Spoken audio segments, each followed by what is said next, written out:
Western political thinker TH. Green एक ऐसे विचारक थे जिन्होंने वेलफेयर स्टेट की संकल्पना को आगे बढ़ाया था। टी.एच. ग्रीन, जिनको हम थॉमस हिल ग्रीन के नाम से भी जानते हैं, 1836 ईस्वी पूर्व में उनका जन्म हुआ था।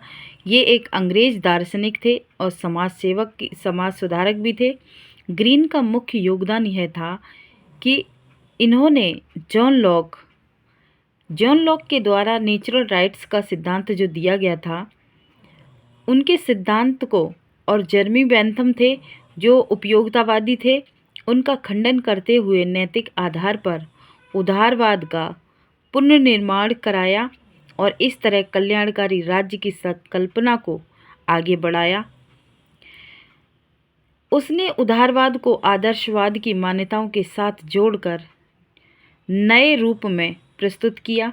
1880 से 1920 तक ग्रीन के राजनीतिक दर्शन ने ग्रेट ब्रिटेन में विश्वविद्यालय शिक्षा और सार्वजनिक नीति को जितना प्रभावित किया, उतना जॉन स्टुअर्ट मिल के उपयोगितावाद ने नहीं किया।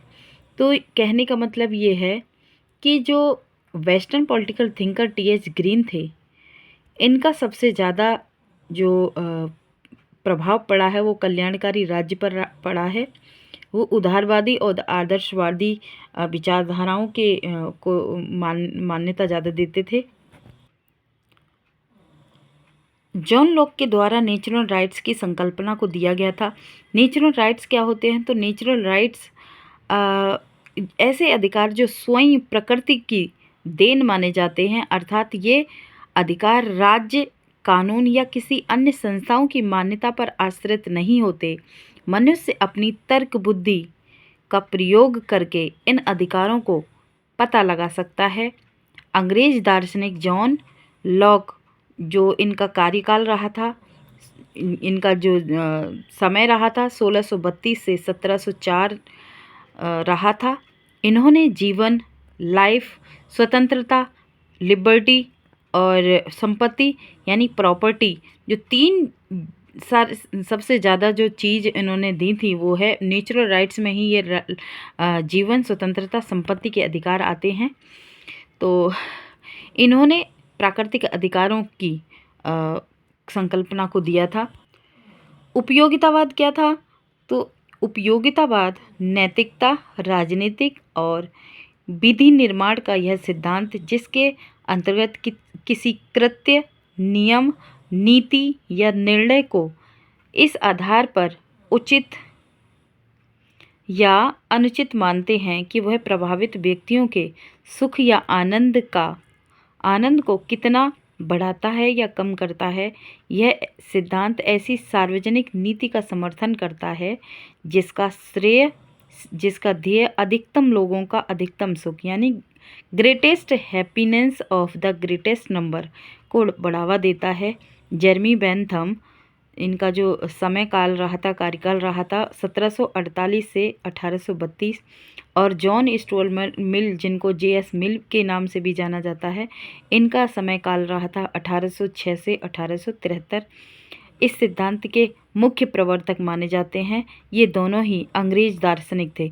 देखिए, जो नेचुरल राइट्स है, नेचुरल राइट्स किसके द्वारा दिया गया था? तो नेचुरल राइट्स की जो संकल्पना दी थी वो किसके द्वारा दी थी? जॉन लॉक के द्वारा दिया गया था। ठीक है, जिसमें राइट टू लाइफ, लिबर्टी और प्रॉपर्टी को महत्व दिया गया था। और जो यूटिलिटेरियन जो है, यूटिलिटेरियनिज्म जो है, उपयोगितावाद जिसको बोलते हैं, तो इसका जो चीज़ है वो है अधिकतम लोगों के अधिकतम सुख यानी greatest happiness of the greatest number. तो ये जो शब्द जो दिया था, उपयोगितावाद का सिद्धांत किसके द्वारा दिया गया था? तो जे.एस. मिल और जेरेमी बेंथम के द्वारा ये सिद्धांत दिया गया था। उदारवाद क्या होता है? What is liberalism? तो लिबरलिज्म का मतलब होता है कि राजनीति का वह सिद्धांत जिसमें मनुष्य को विवेकशील प्राणी मानते हुए उसकी स्वतंत्रता को बुनियादी सिद्धांत के रूप में मान्यता दी जाती है और मनुष्य की आर्थिक मनुष्यों की आर्थिक गतिविधियों में राज्य के हस्तक्षेप का खंडन किया जाता है। आइडियलिज्म क्या होता है? आदर्शवाद। यह सिद्धांत कि इस जगत की समस्त वस्तुएं और सामाजिक संस्थाएं विचार तत्व या चेतना तत्व की अभिव्यक्ति होती है। जिस संस्था में निहित विचार तत्व जितना उत्कृष्ट होगा, वह संस्था भी उतनी ही उन्नत मानी जाएगी। उत्कृष्ट विचार वह है जो नैतिक दृष्टि से उत्कृष्ट हो, अर्थात जो तृष्णा, लालसा और स्वार्थ से परे हो और सामाजिक उन्नति के प्रति समर्पित हो। आदर्शवाद के एक प्रमुख उन्नायक कौन माने जाते हैं? आदर्शवाद के GWF हीगल। ठीक है, हीगल को आइडियलिज्म का प्रतिपादक माना जाता है। इन्होंने राज्य को विश्वजनीय परार्थवाद, यूनिवर्सल एल्ट्रियज्म की अभिव्यक्ति मानते हुए सर्वोत्कृष्ट सामाजिक संस्था का दर्जा दिया था। तो कहने का मतलब ये है, जो आइडियलिज्म है, जो आदर्शवाद का जो प्रतिपादक जो माने जाते हैं, वो किसको माने जाते हैं? हीगल को माने जाते हैं। जनरल विल किसको बोलते हैं? सामान्य इच्छा। तो फ्रांसीसी दार्शनिक थे जीन जॉक्स रूसो, है ना, जे रूसो भी हम इनको बोल सकते हैं।